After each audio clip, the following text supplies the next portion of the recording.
नमस्कार दोस्तों।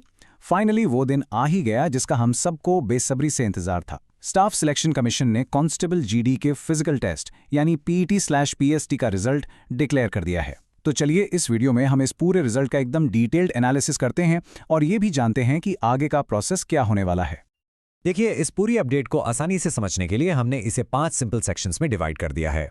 हम शुरू करेंगे ओवरऑल रिजल्ट की बड़ी अपडेट से, फिर हाई डिमांड पोस्ट की कट ऑफ देखेंगे, उसके बाद सबसे इंपॉर्टेंट अपने स्टेट की कट ऑफ कैसे चेक करनी है वो सीखेंगे, कुछ जरूरी जानकारी लेंगे और आखिर में बात करेंगे कि अब आगे क्या करना है। ओके, सो सबसे पहले शुरुआत करते हैं सेक्शन 1 से। यहाँ हम एक बर्ड्स आई व्यू लेंगे, एक कंप्लीट ओवरव्यू कि आखिर फिजिकल टेस्ट में हुआ क्या, कितने कैंडिडेट्स आगे बढ़े और कितने इस रेस में पीछे रह गए।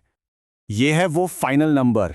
सोचकर देखिए, टोटल 3,94,000 से भी ज़्यादा कैंडिडेट्स को फिजिकल टेस्ट के लिए शॉर्टलिस्ट किया गया था और उनमें से सिर्फ 1,26,736 कैंडिडेट्स ही अगले राउंड यानी डिटेल्ड मेडिकल एग्जामिनेशन के लिए क्वालिफाई कर पाए हैं। इससे आप कंपटीशन का लेवल समझ सकते हैं। अब ये स्लाइड तो पूरी कहानी साफ कर देती है। यहां आपको कंप्लीट जेंडर वाइज ब्रेकडाउन मिल जाएगा और सबसे सरप्राइजिंग बात, अगर आप मेल कैंडिडेट्स का डेटा देखें तो 1,21,000 से ज्यादा लोग तो फिजिकल टेस्ट देने ही नहीं गए। ये एक बहुत बहुत बड़ा नंबर है और दिखाता है कि कितने लोग शुरू में ही कंपटीशन से बाहर हो जाते हैं। ठीक है, अब आगे बढ़ते हैं सेक्शन 2 की तरफ। यहां हम बात करेंगे उन पोस्ट्स की जिनका सपना हर एस्पिरेंट दिखता है, नारकोटिक्स कंट्रोल ब्यूरो यानी एनसीबी और सेक्रेटेरिएट सिक्योरिटी फोर्स यानी एसएसएफ। क्योंकि ये ऑल इंडिया वैकेंसीज हैं, इनकी कट ऑफ हमेशा आसमान छूती है। Let's see. और ये देखिए, बिल्कुल वैसा ही हुआ। ये नंबर्स मेल कैंडिडेट्स के लिए कट थ्रोट कंपटीशन को दिखाते हैं। एनसीबी में अनरिजर्व्ड कैटेगरी की कट ऑफ देखिए, 148.33, मतलब लगभग 150 मार्क्स। एसएसएफ में भी हालात कुछ अलग नहीं है। इससे साफ पता चलता है कि टॉप पोस्ट्स के लिए आपको कितना एक्सेप्शनली हाई स्कोर करना पड़ता है। और ऐसा नहीं है कि कंपटीशन सिर्फ मेल कैंडिडेट्स के लिए टफ है, फीमेल कैंडिडेट्स के लिए भी एनसीबी में कंपटीशन बिल्कुल कम नहीं है। अनरिजर्व्ड कैटेगरी की कट ऑफ 143.75 मार्क्स को क्रॉस कर चुकी है। ये नंबर्स आगे जो स्टूडेंट्स तैयारी कर रहे हैं उनके लिए एक बेंचमार्क सेट करते हैं। चलिए अब आते हैं इस वीडियो के सबसे जरूरी सेक्शन पर जिसका आप सबको इंतजार है। कमीशन जो लंबी लंबी पीडीएफ लिस्ट जारी करता है, उनमें से अपने स्टेट, अपनी कैटेगरी की कट ऑफ आखिर चेक कैसे करनी है। तो सबसे बड़ा सवाल यही रहता है कि उस ऑफिशियल पीडीएफ में से अपने काम की इंफॉर्मेशन कैसे निकालें। अक्सर स्टूडेंट्स उस लंबी लिस्ट को देखकर कंफ्यूज हो जाते हैं, लेकिन चिंता मत कीजिए, हम इसे आपके लिए एकदम सिंपल स्टेप्स में ब्रेक डाउन कर देंगे। प्रोसेस बहुत ही सिंपल है, ध्यान से सुनिएगा। फीमेल कैंडिडेट्स को एनेक्स्चर आई देखना है और मेल कैंडिडेट्स को एनेक्स्चर 2। सबसे पहले लिस्ट में अपना स्टेट ढूंढिए, फिर देखिए आपका एरिया कौन सा है, G for general, B for border या एन फॉर नक्सल इफेक्टेड। और आखिर में बस अपनी रिजर्वेशन कैटेगरी मैच कर लीजिए। That's it. चलिए इसको एक एग्जाम्पल से आसानी से समझते हैं। मान लीजिए आप आंध्र प्रदेश के जनरल यानी जी एरिया से हैं और यूआर कैटेगरी की फीमेल कैंडिडेट हैं। तो इस टेबल के हिसाब से आपकी कट ऑफ है 92.98। अब आप सोचेंगे कि ये पार्ट ए मार्क्स और डेट ऑफ बर्थ क्यों दिए हैं। ये टाई ब्रेकिंग के लिए यूज होते हैं, जिसके बारे में हम अगले सेक्शन में बात करेंगे। अब आते हैं सेक्शन 4 पर, जहां हम 2 ऐसी जरूरी बातें समझेंगे जो अक्सर स्टूडेंट्स को कंफ्यूज करती हैं। पहला, टाई ब्रेकिंग रूल्स, यानी अगर मार्क्स सेम हो तो क्या होता है, और दूसरा, ये विदहेल्ड रिजल्ट्स का आखिर मतलब क्या है। तो देखिए, अगर 2 या उससे ज्यादा कैंडिडेट्स के टोटल मार्क्स सेम हो जाते हैं तो टाई को इस ऑर्डर में रिजॉल्व किया जाता है।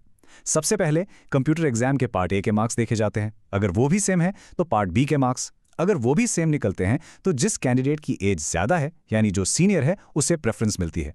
और अगर डेट ऑफ बर्थ भी सेम है तो आखिर में नाम के अल्फाबेटिकल ऑर्डर से फैसला होता है। ये 2 वर्ड्स विदहेल्ड और प्रोविजनल, इनका मतलब समझना बहुत जरूरी है। देखिए, टोटल 280 कैंडिडेट्स का रिजल्ट विदहेल्ड यानी रोका गया है क्योंकि उन पर मैल प्रैक्टिस का शक है। इनकी अभी जांच होगी।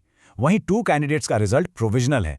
इसका सीधा सा मतलब है कि उन्हें पीईटी या पीएसटी क्वालिफाई करना बाकी है, उसके बाद उनका रिजल्ट फाइनल कर दिया जाएगा। तो सबसे पहले तो जिन भी कैंडिडेट्स ने पीईटी पीएसटी क्वालिफाई कर लिया है उन्हें बहुत बहुत बधाई।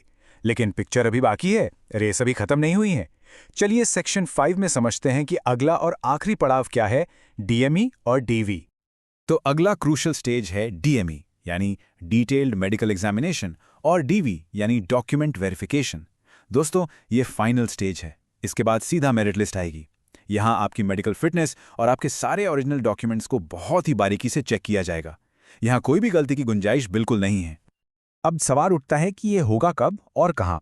तो देखिए, ऑफिशियल नोटिफिकेशन में साफ साफ लिखा है कि आपके डीएमई और डीवी की डेट, टाइम और लोकेशन की सारी जानकारी नोडल सीएपीएफ यानी सेंट्रल आर्म्ड पुलिस फोर्स देगी, जो कि इस बार सीआरपीएफ है। एक बात अपने दिमाग में बिठा लीजिए, अब आपको एसएससी की वेबसाइट नहीं बल्कि सीआरपीएफ की ऑफिशियल वेबसाइट को रेगुलरली चेक करना है। आपके मेडिकल के कॉल लेटर्स यानी एडमिट कार्ड्स अब वहीं पर अपलोड होंगे। एसएससी का रोल इस स्टेज के लिए अब खत्म हो गया है। ये है वो ऑफिशियल वेबसाइट crpf.gov.in। इसे नोट कर लीजिए, इसका स्क्रीनशॉट ले लीजिए या बुकमार्क कर लीजिए। इंटरनेट पर बहुत सी फेक वेबसाइट्स हैं, उनसे बिल्कुल सावधान रहें। सिर्फ और सिर्फ इस ऑफिशियल साइट पर ही विश्वास करें। तो आपसे हमारा आखिरी सवाल बस इतना है कि आप अपने सारे ओरिजिनल डॉक्यूमेंट्स के साथ इस फाइनल वेरिफिकेशन के लिए पूरी तरह से तैयार हैं? अगर नहीं तो अभी से उन्हें अच्छे से एक फाइल में अरेंज करना शुरू कर दीजिए ताकि लास्ट मिनट कोई परेशानी ना हो। आप सबको इस आखिरी स्टेज के लिए बहुत सारी शुभकामनाएं। अगर आपको ये वीडियो हेल्पफुल लगी हो तो लाइक, शेयर और सब्सक्राइब करना ना भूलें और कमेंट करके बताएं अगर आप किसी स्पेसिफिक टॉपिक पे वीडियो चाहते हैं।